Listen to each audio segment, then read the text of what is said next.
Okay, now शुरू करते हैं फर्स्ट ऑफ ऑल कि ग्राफ कैसे बनता है ट्रेड साइकिल का। तो यहाँ पे थोड़ा सा नीचे देखते हैं, ये हम लोग क्या बनाते हैं, वाई एक्सिस। ठीक, वाई एक्सिस बनाते हैं, उसके बाद एक्स एक्सिस। तो हमारा क्या है, यहाँ पे हम y का पॉजिटिव, सपोज इसे ओरिजिन पॉइंट मारते हैं, ये y साइड का पॉजिटिव, यहाँ पे जितनी भी वैल्यू होगी वो पॉजिटिव होगी, और यहाँ पे नीचे जो भी जितनी भी वैल्यूज होंगी वो नेगेटिव होंगी। ये तो हमने पढ़ रखा है बचपन से ही। ठीक, तो शुरुआत करते हैं कि जो हमारा ट्रेड साइकिल, जैसे हम बिजनेस साइकिल भी कहते हैं, बिजनेस साइकिल का ग्राफ कुछ कुछ ऐसा बनता है। ठीक है, कुछ कुछ ऐसा बनता है, राइट। एकदम एसी करंट जैसा। एसी करंट कहने का मतलब, जैसे हम लोग देखते हैं कि हमारे घर में जो बिजली आती है, करंट, इलेक्ट्रिसिटी आती है, वो क्या होती है कि ऐसे एसी फॉर्म में होती है। एसी फॉर्म में मतलब अल्टरनेटिव करंट के फॉर्म में होती है। ठीक है, उसी तरह हमारा बिजनेस साइकिल का होता है, जहां पर हमारा वाई एक्सिस पे क्या होता है, ग्रोथ रेट होता है। क्या होता है, growth rate, right. Y axis पे ग्रोथ रेट होता है, एक्स एक्सिस पे क्या होता है, टाइम। ठीक है, एक्स एक्सिस पे टाइम होता है। नाउ अब हम लोग बिजनेस साइकिल जो है वो 4 फेजेस से मिलके बनी होती है, 4 फेजेस से मिलकर बनी होती है। ठीक, तो उसमें हम लोग फेजेस डिवाइड करते हैं। This is phase 1, phase 2, phase 3 and phase 4।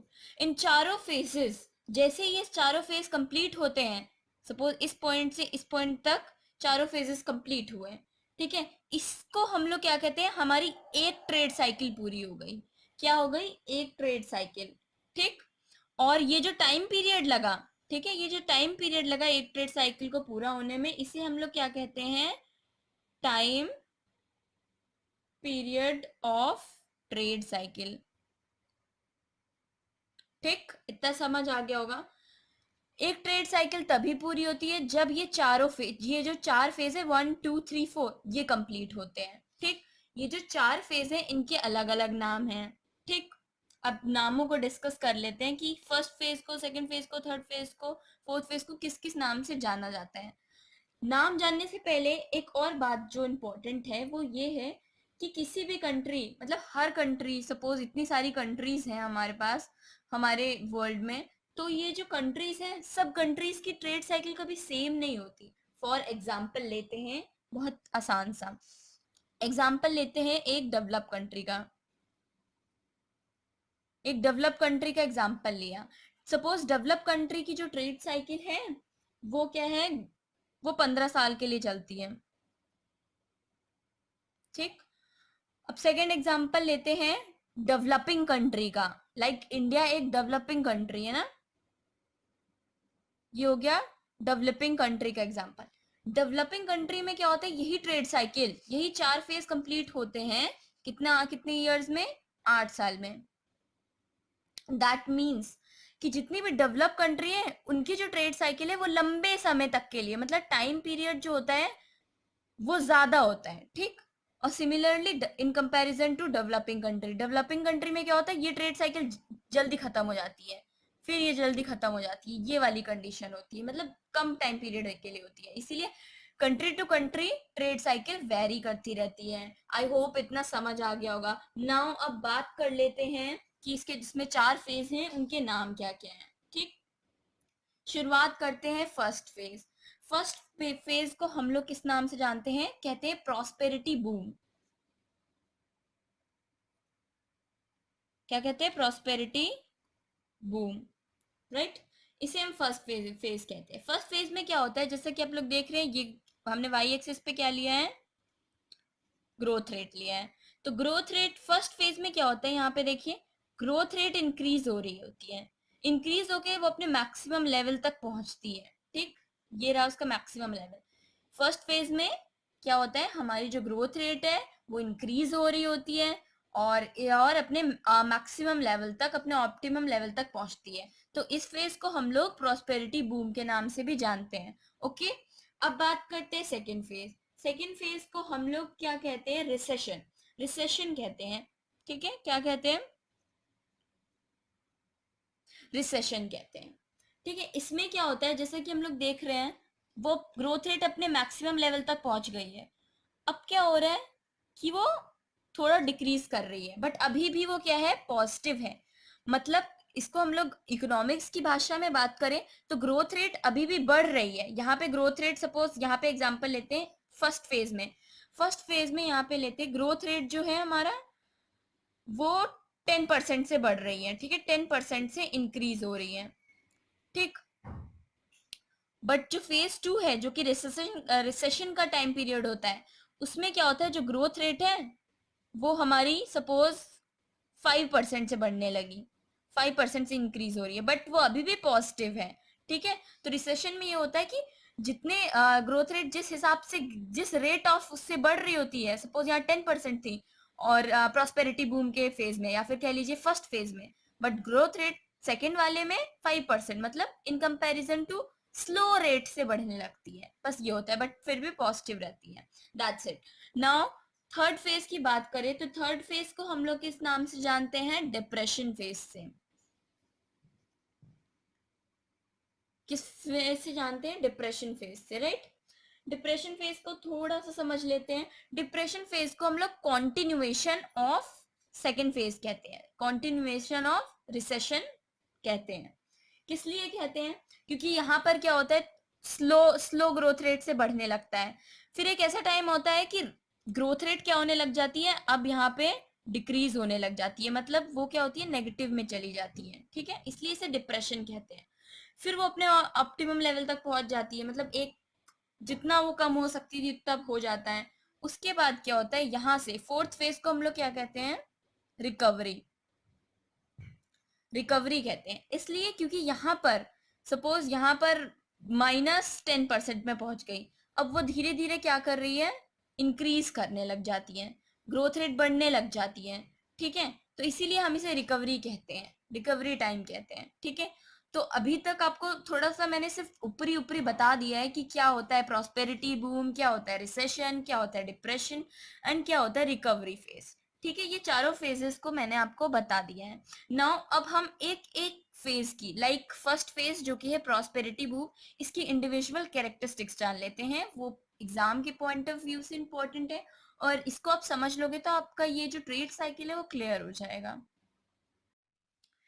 तो बात कर लेते हैं अब कैरेक्टरिस्टिक्स की सारी फेजेस की। ठीक है, शुरुआत करते हैं प्रॉस्पेरिटी फेज से, जहाँ पे प्रॉस्पेरिटी बूम होगा। ठीक है, boom, and this is phase 1, right. ये वाला जो फेज है वो होगा। ठीक है, यहाँ पर सबसे पहले इसकी कैरेक्टरिस्टिक्स जानने से पहले सबसे पहले ये जान लेते हैं कि यहाँ पर जो कंज्यूमर ग्रुप है, ये CG जो है वो कंज्यूमर ग्रुप है एंड ये FG जो है ये फर्म ग्रुप है। ठीक है, जो कंज्यूमर ग्रुप है एंड फर्म ग्रुप है, दोनों क्या कहते हैं, अपने एकदम ऑप्टिमिज्म चाहते हैं। फॉर एग्जाम्पल, कंज्यूमर ग्रुप चाहता है कि मैं ज्यादा से ज्यादा कंज्यूम करूं, क्या करूं, कंज्यूम करूं। ठीक है, ज्यादा से ज्यादा कंज्यूम करूं, ज्यादा से ज्यादा चीजें खरीदूं। ठीक है, फर्म ग्रुप क्या चाहता है, फर्म ग्रुप चाहता है कि ज्यादा से ज्यादा प्रोडक्शन करूं। ठीक है, ज्यादा से ज्यादा प्रोडक्शन करूं और ज्यादा से ज्यादा प्रॉफिट मार्जिन बटोरूं। ठीक है, ये चाहता है, मतलब दोनों की चाहत एकदम अपने मैक्सिमम लेवल पे है। कंज्यूमर, अब बात करते हैं इसकी सबसे पहली कैरेक्टरिस्टिक्स।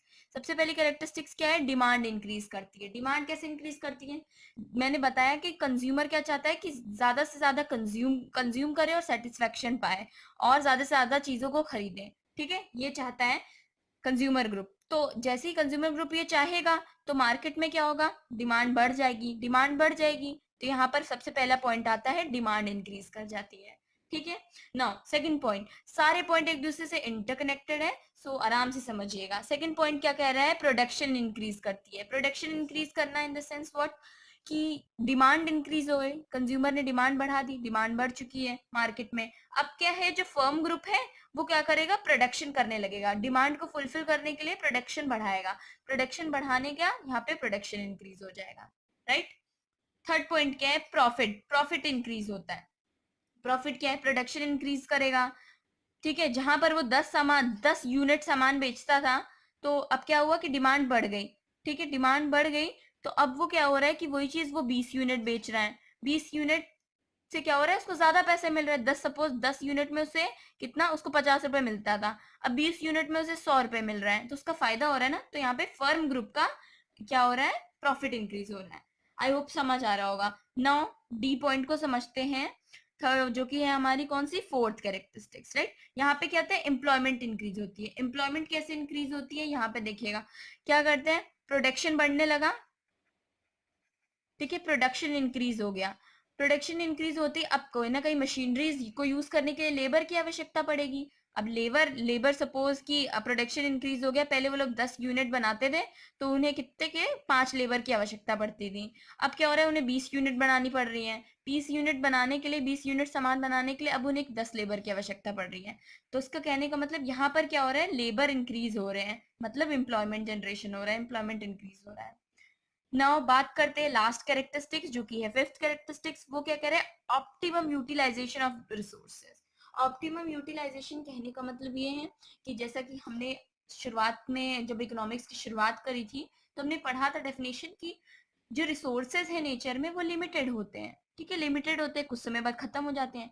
अब वो क्या है कि वो फर्म के ऊपर निर्भर करता है कि वो कैसे यूटिलाइज करे, कैसे उसका प्रॉपर यूटिलाइजेशन करे, कि मतलब बेहतर तरीके से इस्तेमाल करे रिसोर्सेज का। ये किसके ऊपर डिपेंड करता है, फर्म के। तो यही हो रहा है, यहाँ पर क्या होता है, ऑप्टिमम यूटिलाइजेशन होता है रिसोर्सेज का।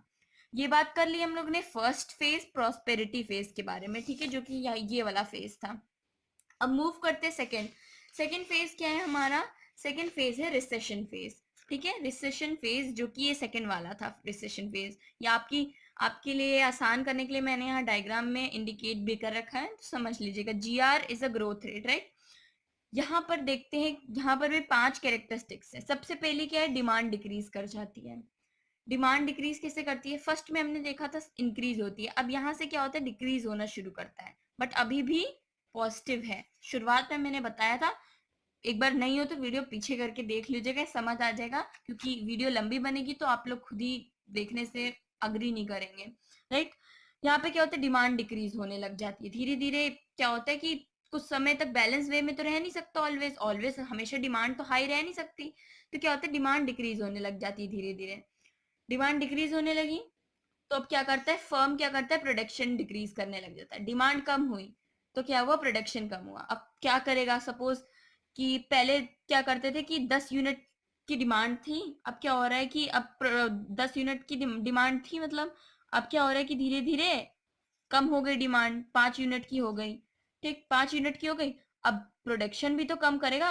अगर प्रोडक्शन ही उसने क्या कहते हैं 10-15 यूनिट बनाया, तो वो खराब हो जाएगा। अगर ड्यूरेबल सामान नहीं हुआ, मतलब सामान खराब होने लग जाएगा। दैट्स वाई वो क्या करता है, प्रोडक्शन भी अपनी क्या करता है, डिक्रीज करता है, ठीक। सी की बात करते हैं, प्रॉफिट मार्जिन। अब यहाँ पर क्या होता है, प्रॉफिट मार्जिन भी उसका डिक्रीज करता है। फॉर एग्जाम्पल लेते हैं, पहले उसको कितना प्रॉफिट होता था, उसको कितना होता था, 60% प्रॉफिट होता था। अब क्या हो रहा है कि अब प्रोडक्शन डिमांड भी कम हो गई, अब उतना उतना लोग, मतलब लोगों को मार्केट में उतनी सारी चीजें चाहिए भी नहीं उतनी अमाउंट में, ठीक है। अब क्या किया उन लोगों ने, प्रोडक्शन भी कम कर दिया, ठीक। अब क्या हुआ कि पहले उसे 60% मिलता था, शुरुआती फेज में उसे 60% मिलता था, ठीक है, प्रॉफिट। अब क्या हो रहा है कि अब धीरे कम, अब क्या हो रहा है, स्लो ग्रोथ रेट के साथ, अभी भी मैंने कहा था पॉजिटिव है, तो स्लो ग्रोथ रेट के साथ बढ़ेगा। तो अब उसे 50 मिलता था, अब उसे, सॉरी, अभी उसे 60 प्रॉफिट मिलता था परसेंट, अब इसे 50% प्रॉफिट मिलेगा। मतलब उसकी जो रेट है वो गिर गया, ठीक है, 10% कम हो गया, ठीक है। तो ये होता है रिसेशन पीरियड में, इस बात को ध्यान रखिएगा, पूरा नेगेटिव नहीं हो जाता है, इसीलिए हम इसे रिसेशन कहते हैं। डी की बात करें, अनएम्प्लॉयमेंट इंक्रीज होता है। अनएम्प्लॉयमेंट कैसे इंक्रीज होता है, अब क्या हुआ, अब उन्हें उतने लेबर की आवश्यकता नहीं है। पहले जैसे उन्हें कितने लेबर की आवश्यकता, जब उन्हें 10 यूनिट बनाने होते थे तो उन्हें 5 लेबर की आवश्यकता पड़ती थी। और जब डिमांड इंक्रीज कर गई, तो क्या करता था, उन्होंने 20 यूनिट बनाते थे, 20 यूनिट सामान बनाते थे, तो उन्हें 10 लेबर की आवश्यकता पड़ती थी।